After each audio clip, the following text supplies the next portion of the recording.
You've taken on the important responsibility of serving as a guardian for another individual. We're going to spend some time discussing part of that responsibility called the Annual Report of Guardian. Hi, I'm Darren Findling of the Probate Pro, and we assist people in administering and managing guardianships in Michigan. Let's understand the context upon which this responsibility falls.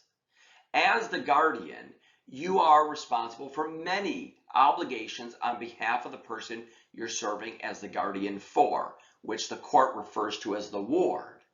You are responsible for taking care of all of the requirements as set forth under Michigan law and the Michigan court rules. So this timeline here describes the general timeline from the beginning of the petition to establish a guardianship through the letters of guardianship being obtained, and then on the 1-year anniversary, this is the period of time what we call the annual reporting requirement. You have 56 days, so a little short of 2 months from the anniversary date of your appointment to file this annual report of guardian.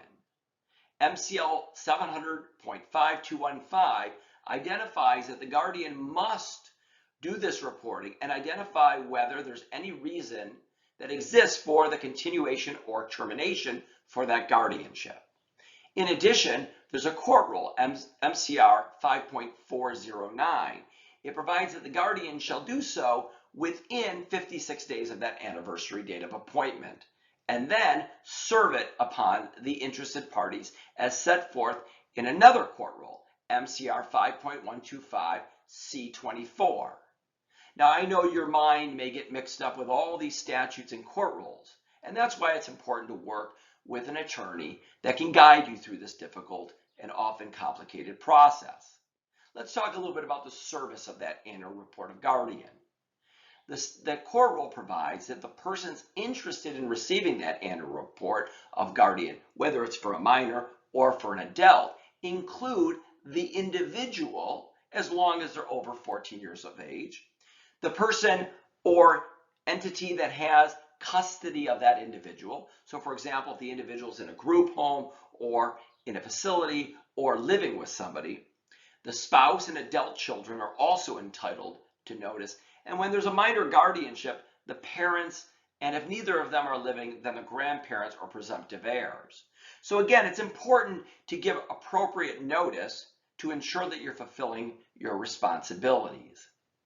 Now, when you do file this annual report of guardian on condition of legally incapacitated person, what that does is it allows you to remain as guardian for an upcoming year, for another year. It's like repeat and rinse.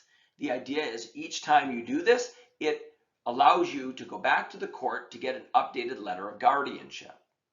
Now, in the happenstance that the person has died, or you indicate that the person is improved such that they no longer need a guardian, you would reflect that on the annual report as well as file the requisite documents to inform the court of either the death or the need to terminate the guardianship.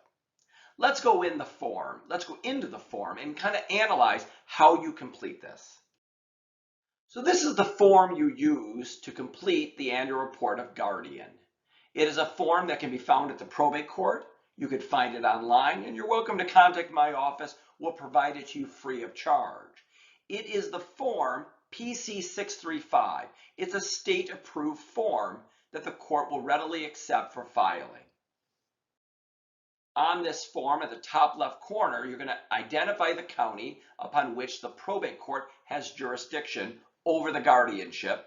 And in the top right corner, you're going to identify the case number. Generally, the case numbers for adult guardianships will have the letters GA at the end, which stands for adult guardianship. This next section is pretty easy to fill out. You're identifying who the guardianship is over. You're identifying who the guardian is and the time period. This would be the letter of guardianship date plus 1 year, or as many years as you are needing to go on the anniversary date. In addition, you're identifying the present age and the date of birth of the person that you're serving as the guardian over. This next section identifies the living arrangement of the person that's under guardianship. Why would the probate court be concerned about the living arrangement? Well, it's pretty simple. The court wants to know if that person is moved to either another county or to another state.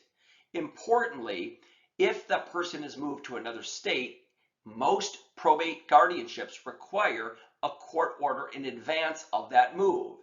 If the person is moved to another county and plans on staying there, the court may decide, and you may be required to ask the court to change venue from one county probate court to another. In addition, this annual report lets the other interested persons within this guardianship know where that person is living. It also has a few check boxes to identify the suitability of that particular living arrangement, whether it's excellent, average, etc., as well as providing additional detail. This next section on page 2 identifies much about the person's physical condition. Now, I have a lot of clients who say to me, well, Darren, my individual has to go to the doctor all the time, and they've given me a few spots to fill in. I don't think the court is really looking for every single visit, but rather a general understanding that the guardian is adhering to the doctor visits on a regular basis. If you feel you want to be very detailed on each appointment and each visit, then simply attach an addendum, an extra document that highlights and identifies each of those entries. Most of the people that serve as guardian, when they fill out this section, they're generally giving broad-based descriptions of medical treatment to really protect that individual's physical and well-being sensitive data rather than filing it with the probate court for the world to see. This next part of the annual report has changed over the last few years. Michigan made a pretty significant change to its do not resuscitate authority for a guardian and the process that a guardian must go through to gain authority to be able to use a do not resuscitate order on behalf of somebody that they're serving the guardian of. In addition, it provides some additional information about a physician's order for the scope of treatment, as well as a non-opiate directive that can be included in a patient's care plan or their medical directive. There's also a space here for you to identify the current mental condition and mental health related condition of that particular individual. As we move on to page 3, this really talks about the social aspect of that individual's well-being. It's pretty easy to fill out, identifying if there are any occupational activities, any leisure activities that are occurring. This lower section allows the guardian to identify the frequency of visits. Michigan law has particular requirements of a guardian to do a visit within 90 days, so at least once a quarter. That's a minimum requirement, and that provision ensures that the guardian is attending to the well-being of the person they're the guardian over. Below that identifies specific activities that have been performed, as well as any consultations that have occurred with the individual that you're serving as the guardian over about their autonomy, their well-being, and their placement. This next section is really a critical section for the annual report.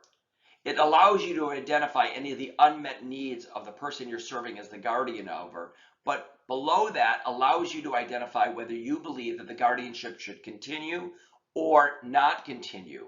This is one of the fulfillments of that statute I mentioned earlier in this presentation.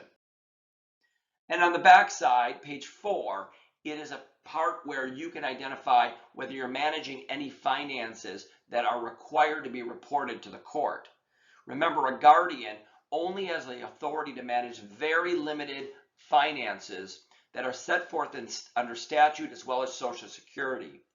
In most instances, when a guardian identifies that there is money that belongs to the person that they're serving the guardian over, there's going to be a requirement to establish a conservatorship or a trust, depending on the circumstances.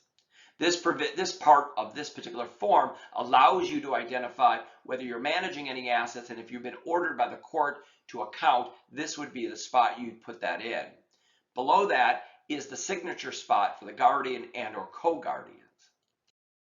For some people, this annual report is quite intuitive, and for others, it's quite difficult to do.